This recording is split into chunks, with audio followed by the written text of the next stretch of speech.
हमारे खास प्रोग्राम मार्गदर्शन में हम उन लोगों से आपको रूबरू कराते हैं जो शिक्षा के लिए बेहतर काम कर रहे हैं, छात्रों के मन में करियर को लेकर उठने वाले हर सवालों का जवाब देते हैं और कैसे शिक्षा का स्तर बढ़े इसके लिए कोशिश कर रहे हैं। मार्गदर्शन की इस खास पेशकश में हमारे साथ अशोका गार्डन भोपाल से प्रहलाद सिंह राजपूत हैं, जो प्रहलाद सिंह केमिस्ट्री क्लासेस के डायरेक्टर हैं। उनके साथ हमारे साथ स्टूडियो में मौजूद है प्रियांशी यादव और आयुष सिंह, जो स्कूल ऑफ एक्सीलेंस के स्टूडेंट है। मार्गदर्शन में आप तीनों का स्वागत है। पहला चीज सबसे पहले शुरुआत में आपसे ही करूंगी कि आप हमारे दर्शकों को सबसे पहले ये बताइए कि प्रहलाद सिंह केमिस्ट्री क्लासेस क्या है और इस इंस्टीट्यूट की शुरुआत आपने किस विजन के साथ की थी। जी, सर्वप्रथम तो मैं आपके सभी दर्शकों को नमस्कार। मेरा इंस्टीट्यूट आज से 2005 एक स्टूडेंट से मैंने स्टार्ट किया था। आज लगभग मुझे 21 साल हो गए और इस समय लगभग मेरे यहाँ से 10 से 20 हज़ार स्टूडेंट जो है पास आउट हो चुके हैं। मैं लगातार बच्चों को आगे की ओर बढ़ने के लिए प्रोत्साहित करता रहता हूं और मेरे यहाँ के जो स्टूडेंट है आज लगभग कई जगह, इवन इंडिया से बाहर विदेश में भी कई स्टूडेंट जो है जॉब करते हैं और कई लोग मुझसे आके मिलते भी है। कई स्टूडेंट नहीं मिल पाते तो फ़ोन लगा के मुझे बताते कि सर मेरी यहाँ जॉब लग गई, आपका जो गाइडेंस था हमें बहुत काम आया।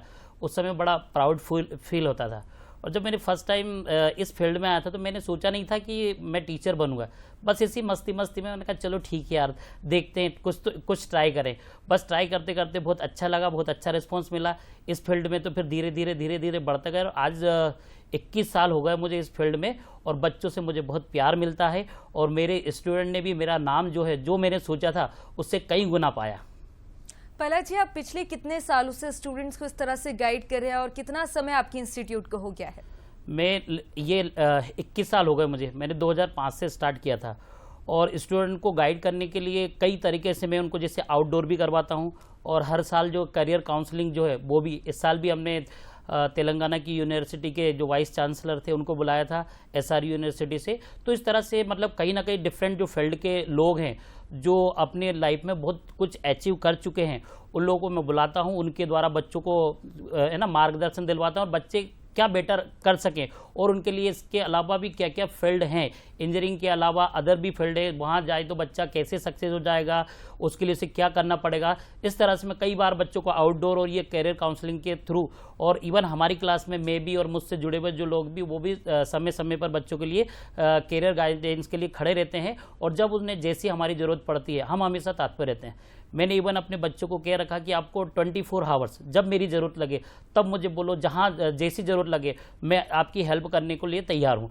लेकिन यह है कि आप कोई भी चीज़ एक पॉजिटिव फीडबैक मिले मुझे और आप एक पॉजिटिव डायरेक्शन में जाएं। इसलिए हमेशा मैं बच्चों को यही कहता हूँ कि आप एक टारगेट बनाएं। सबसे पहले जब भी आपको कोई टारगेट चुनना है या कहीं जाएंगे तो बिना टारगेट बनाए, बिना लक्ष्य बनाए आप सक्सेस नहीं हो सकते। तो सबसे पहले अभी मैं आया था तो इन लोगों को यही बता रहा था, देखो अभी हम ये चौराहा क्रॉस कर रहे हैं, यहाँ से कोई गाड़ी इधर जा रहा, कोई इधर जा रहा, लेकिन सबको अपना टारगेट है। यदि टारगेट नहीं पता तो एक्सीडेंट हो जाएगा, सबको मालूम है उससे किस लाइन में जाना है। तो इसलिए यही कहूँगा कि सभी स्टूडेंट सबसे पहले अपना टारगेट तैयार करें, अपना लक्ष्य तैयार करें, तभी वो अपने करियर में सक्सेस हो सकते हैं। प्रहलाद जी, सबसे अच्छी बात तो आपकी यही है कि अगर टीचर ये मन में सोच ले कि जॉब नहीं है, बच्चों को सिखाना है, पढ़ाना है, तो मुझे लगता है कि हर स्टूडेंट को सीख बहुत आसानी से मिल जाएगी। नहीं, बिल्कुल। आज सबसे जरूरी चीज़ है कि आप, ये जरूरी नहीं है कि आपने कितना परसेंटेज बनाया, कितने मार्क्स गेन किए। मैंने स्किल, यदि आपके पास स्किल है तो आप कहीं भी कुछ भी कर सकते हो। ये जरूरी नहीं कि हमें जॉब ही पाना है। और आपसे आज की जो सबसे बड़ी विडम्बना है, हर घर में बच्चों को ये बताया जाता है आप कुछ भी, आपको गवर्नमेंट जॉब में जाना है, यानी कि आपको जॉब करना है। तो ये जरूरी नहीं कि भाई आप जॉब के लिए पढ़ो, आप में स्किल हो तो आप अच्छे बिजनेस कर सकते हो। उसके अलावा कई फील्ड हैं और यदि आपके पास स्किल है तो एक से बढ़ के एक आप खुद भी जॉब क्रिएट कर सकते हो। जरूरी नहीं कि आपको जॉब में ही जाना है। बिल्कुल प्रहलाद जी। अब प्रियांशी, मैं अब आपके पास आऊंगी। एग्जाम्स आने वाले हैं, किस तरह से आप प्रिपेयर करी है, क्या कुछ टाइम टेबल आपने बनाया, क्या रूटीन आप फॉलो कर रही है? मैं सुबह 7 बजे उठ जाती हूँ और 7 से 8 9 2 घंटे पहले एक सब्जेक्ट को देती हूँ कि पूरा एक सब्जेक्ट को एक टाइम पे एक सब्जेक्ट पढ़ोगे तो ज़्यादा क्लियरेंस से पढ़ाया जाएगा। उसके बाद फिर कोचिंग रहती है, फिर कोचिंग के बाद दूसरा सब्जेक्ट पढ़ना चाहिए और ब्रेक लेते रहना चाहिए। उससे थोड़ा मतलब पढ़ाई जो है अपनी क्लियर रहेगी, अपन कॉन्सेप्ट क्लियर होंगे और ज़्यादा स्ट्रेस भी नहीं होगा, स्ट्रेस भी नहीं रहेगा। बिल्कुल प्रियांशी। अब मैं आयुष आपसे पूछना चाहूँगी कि आप इंस्टाग्राम पर कितना एक्टिव रहते हैं और किस तरह से अपनी सोशल मीडिया लाइफ और पढ़ाई को बैलेंस कर रहे हैं? जी, सर्वप्रथम तो आपको नमस्कार, आपने मुझे मौका दिया। तो पढ़ाई के साथ साथ मैं सोशल मीडिया पे भी बहुत ज़्यादा एक्टिव हूँ। मैं वहाँ बहुत सारी एडिटिंग वगैरह स्किल्स पे अपनी शो करता हूँ। और आजकल सोशल मीडिया पे ज़्यादातर हमें इंफॉर्मेशन नॉलेज की चीज़ें मिल जाती हैं और स्टडी मटेरियल भी आजकल बहुत ज़्यादा सोशल मीडिया पे हमें प्रोवाइड हो रहा है। और बस पहले जी मैं अब आपके पास आऊंगी कि आपकी कोचिंग में स्टूडेंट्स को किस टीचिंग मेथोडोलॉजी से पढ़ाया जा रहा है और क्या आज भी डिजिटल एरा में आप ऑनलाइन मोड में क्लासेस कंडक्ट करते हैं? जी, मैं अभी ऑनलाइन तो क्लास नहीं ले रहा हूँ, लेकिन ये है कि मेरा जो मेन फोकस है, सबसे पहले जब स्टूडेंट आता है तो मैं उसका बेसिक नॉलेज चेक करता हूँ, क्योंकि जब तक आप बच्चों को बेसिक नॉलेज नहीं देंगे, उसका फंडामेंटल क्लियर नहीं होगा, तब तक वो आगे सक्सेस नहीं होगा। तो सबसे ज़्यादा जो मेरा मेन फोकस रहता है, बच्चे का बेसिक स्किल, वो किस लैंग्वेज में समझता है, किस तरह के एग्जाम्पल उसको देने पड़ते हैं। तो मैं बच्चों से एकदम फ्रेंडली, है ना, जिस तरह से यदि बच्चों से आप फ्रेंडली रहेंगे तो वो हर चीज़ अपने को बताता है कहाँ उसका गैप है। मैं कभी प्रेशराइज नहीं करता बच्चों को ज़्यादा, क्योंकि बच्चों को यदि ज़्यादा प्रेशराइज करेंगे तो फिर वो अरे यार सर को से पूछेंगे, सर चिल्लाएंगे, सर को बुरा लगेगा। मैं ये कभी नहीं, एकदम फ्री हैंड देता हूँ। फिर मुझे उससे ये पता चल जाता है कि बच्चा कहाँ पे वीक है, उसकी वीकनेस मुझे पता चल जाती है, उसकी जो कमजोरी है वो मुझे पता चल जाती है। फिर उस स्तर से मैं उस बच्चों को ट्रीट करता हूँ। तो ज़्यादा से ज़्यादा मैं यही फोकस रहता है कि बच्चा का जो बेसिक नॉलेज है वो अच्छा हो, तो वो अपने आप फिर कर लेता है। और मैं ऐसे नहीं कि जो पुराने ज़माने के एग्जाम्पल है वो एग्जाम्पल सेट करता हूँ, आजकल जो चल रहा है बच्चों से रिलेटेड वही सारे के सारे एग्जाम्पल जो है बच्चों को देता हूँ, तो उससे वो सारी चीज़ें जल्दी समझ में आ जाती है। इसके साथ साथ क्या है कि हम लोग प्रैक्टिकल वगैरह जो है इसके थ्रू भी बच्चों को, क्योंकि साइंस की फील्ड है और मेरा तो मेन केमिस्ट्री है, तो केमिस्ट्री में कई इस तरह के लॉजिक बना लिए, इस तरह के ट्रिक बना लिए कि उनसे बच्चों को एक इंटरेस्ट आता है और आसानी से हो जाए। और प्रैक्टिकल वगैरह कैसे किया जाता है, प्रैक्टिकल की हेल्प से बच्चों को मैं बताता हूँ कि आपको ये एक्सपेरिमेंट करना है या ये टॉपिक है, कैसे आपका क्लियर हो जाएगा। उसके अलावा भी जैसे मैंने आपको बताया कि एक्टिविटीज़ वगैरह हम करवाते हैं। उसके अलावा कुछ जो करियर गाइडेंस हैं उन लोगों को, उन टीचर को बुलाते हैं ताकि वो बच्चों को नॉलेज दे सकें। तो इससे मुझे भी मदद मिलती है और बच्चों को भी काफ़ी कुछ सीखने को मिलता है। बिल्कुल प्रहलाद जी, अब मैं अगर आज के टाइम की बात करूं तो कॉम्पिटिटिव टाइम चल रहा है, स्टूडेंट्स ज़्यादा है, पढ़ाई का स्कोप ज़्यादा है, बहुत सारे सब्जेक्ट्स है, बहुत सारी डिस्ट्रैक्शंस है। ऐसे में टाइम मैनेजमेंट करना किसी भी स्टूडेंट के लिए बहुत ज़्यादा ज़रूरी हो जाता है। तो किस तरह से कोई भी स्टूडेंट एग्जाम्स टाइम पे टाइम मैनेज कर सकता है? Social media, hang out, friends को किस तरह से बैलेंस कोई भी स्टूडेंट कर सकता है? जी बिल्कुल, क्यों नहीं, क्योंकि देखो हर चीज़ ज़रूरी है। सोशल मीडिया से भी काफ़ी कुछ सीखने को मिलता है, लेकिन ये नहीं कि सोशल मीडिया जो एक सेकेंडरी है, प्राइमरी जो आपकी जैसे एजुकेशन आपको पढ़ना है तो प्राइमरी वो चीज़ है। मैं इन लोगों को शुरू से ही मैंने इन लोगों को 8-8 का मंत्र दिया है, 8+8+8, यानी कि 8 घंटे आपको स्टडी करना है, 8 घंटे आपको एंजॉय करना है। वो एंजॉय आप उसमें मोबाइल चला सकते हो, सोशल मीडिया देख सकते हो, टीवी वगैरह देख सकते हो, गेम खेल सकते हो, परिवार वालों के साथ बैठ सकते हो। और बाकी अगले 8 जो घंटे उसमें आप फुल नींद लो, क्योंकि जब आप नींद पूरी नहीं करोगे तो आपका सिरदर्द होगा, हेडेक होगा और कई तरह की बीमारियां होगी। तो आपको सोना भी जरूरी है। इसलिए मैं बच्चों को हमेशा बोलते रहता कि आप 8+8 एक रेगुलर, ऐसा नहीं कि आज हमने 8 घंटे पढ़ लिया, 10 घंटे पढ़ लिया, इससे कुछ नहीं होगा। तो आपको सबसे पहले, जैसे अब तो एग्जाम का पता ही चल गया बच्चों को कब से एग्जाम है, तो उस हिसाब से सभी बच्चों को अपना एक टाइम टेबल बना लेना चाहिए और कि कितने घंटे हमें जो सबसे वीक सब्जेक्ट है उससे थोड़ा ज़्यादा समय दें। और ऐसा भी नहीं कि कंटिन्यू हम पढ़ते रहे, हर बीच बीच में ब्रेक भी जरूरी है। आप थोड़ा टीवी भी देख सकते हो, न्यूज़ वगैरह देख सकते हो थोड़ा। और सोशल मीडिया जो है उसमें अब इतना नहीं कि आप पूरे टाइम उसी पे लग रहे हैं, बस थोड़ा जो है कि मेन चीज़ आप थोड़ा बहुत अपने स्ट्रेस दूर करने के लिए आप सोशल मीडिया का इस समय यूज़ कर सकते हो। बिल्कुल प्रहलाद जी, आपने एक बात बहुत अच्छी कही कि 8-8 का रेशियो अगर कोई भी स्टूडेंट कर लेता है तो सब कुछ बैलेंस ईजिली हो सकता है। प्रियांशी, मैं आपके पास आऊंगी। हम देखते हैं स्टूडेंट में हमारे साथ काफ़ी फ्रेंड्स होते हैं, हम कंपेयर करने लगते हैं कि उसके ज़्यादा नंबर है, मेरे मार्क्स कम रह गए। तो उस समय पे जो प्रेशर होता है उसको किस तरह से आप डील करते हैं? उस टाइम पे जो प्रेशर आता है उसको डीलिंग करने के लिए मैं सोचती हूँ कि अगली बार मैं थोड़ा और मेहनत करूँ, ज़्यादा मेहनत करूँगी और थोड़ा अपना मार्क्स इंप्रूव करने की कोशिश करती हूँ। उससे जेलसी या फिर उससे कंपैरिजन से अच्छा है अपने ऊपर फोकस करना, अपने आप को इम्प्रूव करना। खुद को इम्प्रूव करो, खुद पे वर्क करोगे तो आप ऊपर जाओगे। इसलिए खुद पे वर्क करना चाहिए और दूसरों से कंपैरिजन तो नहीं करना चाहिए, क्योंकि वो उनकी मेहनत है और अपन को अपनी मेहनत करनी है। और टाइम टू टाइम पढ़ना चाहिए। और इस टाइम में प्रेशर को, मतलब स्ट्रेस लेना नहीं चाहिए। स्ट्रेस से पढ़ाई अच्छी नहीं हो पाती। स्ट्रेस जितना कम लोगे उतनी अच्छी पढ़ाई होगी, उतनी अच्छी परफॉर्मेंस होगी आपके एग्जाम में। प्रियांशी, एग्जाम टाइम पे कई बार डीमोटिवेटेड फील होता है, कई बार ऐसा होता है कि हम प्रिपेयर कर लेते हैं और फिर भूल जाते हैं, एग्जाम टाइम पे याद नहीं आता है। तो उस समय पे आप क्या करते हैं? उस समय पे डीमोटिवेशन से कैसे डील करते हैं?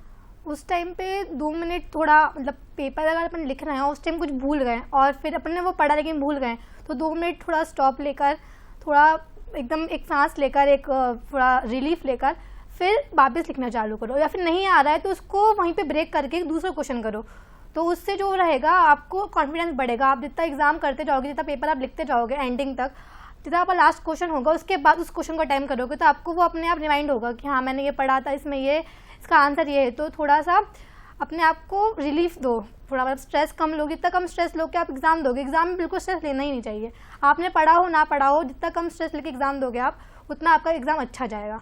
बिल्कुल सही बात, सही एडवाइस आपने दी है कि जितना कम स्ट्रेस आप लोगे उतनी अच्छी पढ़ाई आप कर सकते हैं। आयुष, मैं आपके पास आऊंगी, आप पर्सनल लाइफ में पढ़ाई के अलावा क्या करते हैं और पढ़ाई को किस तरह से उसके साथ बैलेंस करते हैं? जी, मैं पढ़ाई के अलावा मैं मतलब बहुत सारी चीज़ों में हूँ, जैसे NCC, sports, music, dance, drama, etc। मतलब पढ़ाई तो ज़रूरी है ही, साथ ही साथ अदर एक्टिविटीज़ भी बहुत ज़्यादा ज़रूरी है हमारे लिए। तो मैं पढ़ाई के साथ पढ़ाई को मैंने प्राइमरी रखा है, बाकी सब चीज़ें सेकेंडरी रखी हैं। पढ़ाई सबसे पहले ज़्यादा इंपॉर्टेंट है, इसलिए मैं पढ़ाई ज़्यादा करता हूँ। उसके बाद सेकेंडरी चीज़ें हैं कि मतलब स्पोर्ट्स, एनसीसी वगैरह वगैरह वगैरह। तो that's all, thank you. Ayush, अब आप ये बताइए अपने एग्जाम्स की प्रिपरेशन किस स्ट्रैटेजी और रूटीन के साथ आप कर रहे हैं? जी, फर्स्ट ऑफ ऑल मैंने एग्ज़ाम प्रिपरेशन के लिए सबसे पहले टाइम टेबल बनाया है, वो डेली रूटीन में फॉलो करता हूँ। और एक परफेक्ट एम पाने के लिए आपको एक परफेक्ट रूटीन की ज़रूरत होती है, जिससे ही आप अपना एम पा सकते हैं। तो फर्स्ट ऑफ ऑल मैंने अपना टाइम टेबल बनाया, उसको मैं डेली फॉलो करता हूँ। कभी कभार मुझसे फॉलो नहीं हो पाता है तो मैं ट्राई करता हूँ कि नेक्स्ट डे में पूरा कर ही लूँ। और रोज़ रात में मैं अपने मतलब एक डाउट क्लियरिंग के लिए अपने पास नोट कर लेता हूँ कि क्या मेरा डाउट है और क्या क्या है। तो दैट्स ऑल। पहला जी, मैं बाप के पास आऊंगी। मैं अगर इस जनरेशन की बात करूं तो एक बात कहते हैं कि नाम बड़े दर्शन छोटे, और एक बात दिमाग में बहुत ज़्यादा इमेजिनेशन कर लेते हैं कि मुझे पायलट बनना है, मुझे ये बनना है, वो बनना है, पर अगर वही प्लानिंग देखो तो प्लानिंग उनके पास कुछ नहीं होती है। तो किस तरह से आप जेंसी को क्या सजेशन ऐसे टाइम पर देना चाहेंगे? मैं यही सबसे पहले मैंने जैसे बताया कि आपको पहले अपना टारगेट डिसाइड करना पड़ेगा। मेन चीज़ है आप टारगेट बनाओगे, लक्ष्य बनाओगे, तभी आप आगे सक्सेस हो। सबसे पहली चीज़ आप टारगेट सेट करो कि आपको करना क्या है, किसी की बातों में नहीं आना, क्योंकि कई लोग आपको मिसगाइड कर देते हैं। आप अपना टारगेट बनाओ, फिर उसके लिए आप क्या वहाँ कैसे पहुँच सकते हो, वो सेकेंडरी चीज़ है। और तीसरी चीज़ है आपकी मेहनत, आप किस लगन से, किस उससे उसकी मेहनत कर सकते हो। अकेला है नहीं कि सोच लिया मुझे पायलट बनना है या मुझे इंजीनियर बनना, तो नहीं होगा। आपको ख्याली पुलाव नहीं बनाना है, आपको उस टारगेट को बनाने के बाद मेहनत भी करनी पड़ेगी और आपको गाइडेंस भी लेना पड़ेगा। और दूसरा, कई बार क्या है कि कुछ गार्जियन जो है वो भी अपने बच्चों को मिसगाइड कर देते हैं, क्योंकि आजकल जो कि कंपेयर, और कभी भी किसी को कंपेयर नहीं करना चाहिए। खासकर अपना जो बच्चा है, ना अपने रिश्तेदार के बच्चों से उससे कंपेयर करें, ना जो अपने पड़ोसी के बच्चे, क्योंकि नेचर ने हर आदमी को एक स्पेशल चीज़ दी है। ज़रूरी नहीं कि हर इंसान हर कुछ करे और हर बच्चा इंजीनियर या डॉक्टर बन जाए। सबकी एक अलग थिंक होती है, सबका एक अलग दिमाग चलता है, क्योंकि भगवान ने सबको एक स्पेशल चीज़ दी है। तो पहले बच्चों को, इवन अब उनके गार्जियंस को, उस बच्चों की क्या स्ट्रेंथ है, क्या पावर है, उसको पहचानना पड़ेगा। और जब उसकी पावर को उन्होंने पहचान लिया तो वो सही डायरेक्शन में जा सकता है और अपना 100% दे सकता है। बिना टारगेट सेट किए आप कुछ भी नहीं कर सकते हो। कई बार जो स्टूडेंट होता है अनसक्सेस हो जाता है, उसका रीज़न यही है क्योंकि उसने अपना टारगेट नहीं बनाया है। उसे करना क्या है, बस उसके दोस्त कर रहे हैं, उसके रिलेटिव कर रहे हैं, या उसके घर वालों का प्रेशर है कि नहीं आपको यही करना है, तो वो बच्चा अपनी लाइफ में कभी भी सक्सेस नहीं होता है। तो सबसे बड़ी पहली चीज़ जो है कि बच्चों को है ना फ्री हैंड छोड़ देना चाहिए। घर वालों को ज़्यादा प्रेशर नहीं करना चाहिए कि नहीं यार कि आपने दोस्तों ने ये किया या रिश्तेदार के बच्चों ने किया, बड़े भाई बहन ने किया, वही आपको करना है। आपको बस देखना कि वो बच्चा उसकी लगन किस फील्ड में है, उसके बाद हो सके तो उसका करियर गाइडेंस कराए कि किस फील्ड में वो जा सकता है, तभी बच्चा सक्सेस हो सकता है। पहला जी, अगर मैं अपने टाइम की बात करूं या पुराने समय की बात करूं तो टेक्निकल एजुकेशन उतनी ज़्यादा नहीं हुआ करती थी। एक ब्लैक बोर्ड होता था, बच्चे बैठते थे और पढ़ाई हो जाती थी। लेकिन अब अगर स्कूल्स में हम देखें तो काफ़ी टेक्निकल हो गया है, प्रोजेक्टर्स होते हैं, कई तरह की तकनीकी चीज़ें होती हैं। तो कितना चेंज अब हो गया है और करंट सिनेरियो में इसका रेलेवेंस कितना बचा है? जी, हमारे टाइम में भी हमने भी वही ब्लैक बोर्ड से पढ़ा है। इवन नीचे हम तो टाट पट्टी पे बैठ के पढ़ते थे, और कई बार तो ये है कि हमें 3-3 किलोमीटर कीचड़ में हम दूसरी जगह पढ़ने जाते थे। आज तो क्या है कि बच्चों को इतनी ज़्यादा सहूलियत मिल गई है, फैसिलिटी मिल गई है ना। आप आजकल जो है क्लासों में है ना, छोटे स्कूलों में पहले तो सुना था कि कॉलेजों में जो है स्मार्ट बोर्ड वगैरह या इनसे प्रोजेक्ट से पढ़ाया जाता है, लेकिन आजकल तो स्कूलों में भी प्रोजेक्ट वगैरह इनसे स्टडी बच्चों को कराई जाती है। तो उससे बच्चों को काफ़ी कुछ सीखने को मिलता है, क्योंकि एक स्टूडेंट जो है एक जगह बैठ के कई जगह का, इवन कई कंट्रियों में क्या चल रहा है, किस तरह की एजुकेशन है, उस तक का नॉलेज उसे एक ही जगह एक ही प्लेटफॉर्म पर मिल सकता है।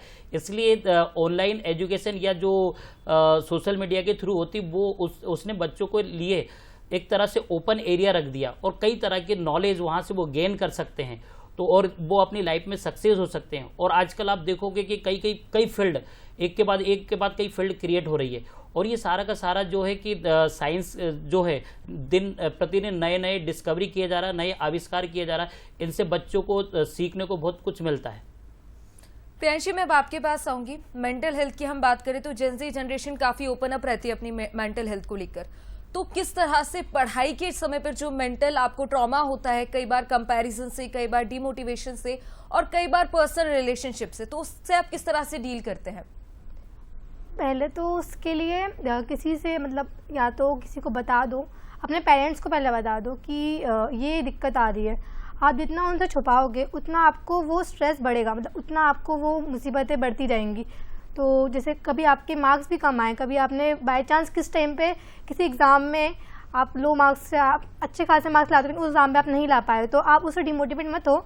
आप ये सोचो कि एक बार गलती हुई है तो गलती से इंसान सीखता है और इंसान ही गलती करता है, तो इसके लिए आप गलती को सुधारो, गलती को और बढ़ने मत दो। और उस टाइम पे जो भी आपको मतलब ड्रामा हो रहा है उसको आप डील करने के लिए अपने मतलब टीचर्स से भी बात कर सकते हो कि इसको हम कैसे डील करें, कैसे हम इस जो भी आपकी क्वेरीज आ रही है उसको कैसे सॉल्व करें। तो थोड़ा आपको ओपन अप रहना पड़ेगा। ओपन अप रहना सही भी है और एक तरह से ये आपके लिए एक मतलब क्वालिटी हो सकती है कि हाँ आप कितने अपने एक्सप्रेशन को, कितने अपनी जो भी मुसीबत है उसको एक्सप्रेस कर सकते हो अपने पेरेंट्स से, टीचर्स से। तो एक तरीके से ओपन अप रहना सही है। सही बात है Priyanshi, sharing is the best thing you can do sometimes. पहला जी, मैं अब आपके पास आऊंगी। एजुकेशन सेक्टर में बंसल ग्रुप की कंट्रीब्यूशन को आप किस रूप में देखते हैं? जी, मैं बंसल ग्रुप से 2018 से जुड़ा हूँ, तब से पहचान रहा हूँ। तो आज बंसल के मेरे कई स्टूडेंट जो है आज इंजीनियरिंग करके कई जगह अच्छे पैकेज पे जॉब कर रहे हैं। और बंसल में पहले इंजीनियरिंग के फील्ड में था, आज मैंने सुना है कि उन्होंने स्कूलिंग वगैरह भी स्टार्ट कर दी है। तो और बंसल जो है धीरे धीरे बच्चों के जो बच्चे मतलब इस लायक नहीं पढ़ पाते, उनको मैंने सुना है कि वो लोग फ्री एजुकेशन भी उन लोगों को दे रहा है, इवन स्कॉलर से बेस पे भी बच्चों को एजुकेटेड कर रहा है। तो आज बंसल जो है भोपाल नहीं पूरे एमपी में कोई एक छुपा हुआ नाम नहीं, हर कोई आज बंसल ग्रुप को जानता है। और बंसल जो है एजुकेशन के फील्ड के अलावा अदर फील्ड में भी अब नए नित काम कर रहा है। जैसे भोपाल का कमलापति जो नेहरू है, कमलापति रेलवे स्टेशन जो वो बंसल ने बना, जो कि वर्ल्ड क्लास का है। तो बंसल जो है धीरे धीरे और आगे बढ़ता जा रहा है और मेरे तो कई स्टूडेंट जो है बंसल से जुड़े हुए हैं। आयुष, मैं अब आपके पास आऊंगी। 12th क्लास होती है और सबसे बड़ा सवाल हमारे मन में और हमारी फैमिली के मन में आता है कि आप क्या करना है, और वो शायद सबसे ज़्यादा ज़रूरी भी होता है। तो फ्यूचर को लेकर आपका क्या प्लान है और आप किस फील्ड में जाना चाहते हैं और क्यों जाना चाहते हैं? जी, तो 12th क्लास मतलब आने से पहले मतलब 9th या 8th क्लास में पहले पेरेंट्स डिस्कस करने लगते हैं कि आगे चल के क्या करना है, और वैसे भी पहले से ही सोच के रखना चाहिए कि आपको क्या करना चाहिए, क्या करना है ऐसा। तो मैंने सोचा है कि मैं आगे जाके बीटेक करूँगा, और मतलब जो आजकल ज़्यादा ज़रूरी है, तो आजकल आर्टिफिशियल इंटेलिजेंस का फील्ड में ज़्यादा वो है, प्रोग्रेस है, तो वही मैं करना चाहता हूँ। तो मैंने ये सोचा है कि आगे जाके बीटेक करूँगा, फिर कंप्यूटर साइंस करूँगा, और जो बेस्ट हो सके, बेटर हो सके मेरे फ्यूचर के लिए वो करूँगा। बिल्कुल। पहला जी, मैं अब आपके पास आऊंगी। 12th के बाद सब बात करते हैं कि पढ़ाई अच्छी हो गई है, मार्क्स अच्छे आ गए हैं, अब कुछ आगे बढ़ते हैं।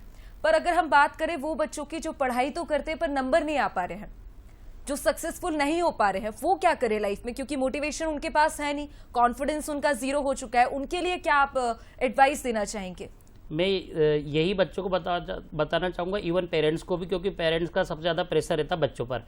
तो ऐसा जरूरी नहीं कि आपको मार्क्स कम आए तो बच्चा कुछ जानता नहीं या उसमें क्वालिटी नहीं है। मार्क्स किसी चीज़ का पैमाना नहीं है। मार्क्स मतलब ये बताता है कि आप भाई पास आउट हो चुके हो, लेकिन ये ज़रूरी नहीं कि वो मार्क्स ये रिपोर्ट कार्ड नहीं कि उस बच्चे की स्किल क्या है। तो ऐसे बच्चों को मैं कहूँगा कि मार्क्स आना ज़रूरी नहीं है कि आप कि मार्क्स कम आए, आपके दोस्तों के बहुत अच्छे परसेंटेज बन गए, यार मैं कुछ नहीं कर सकूँगा, ऐसा नहीं है।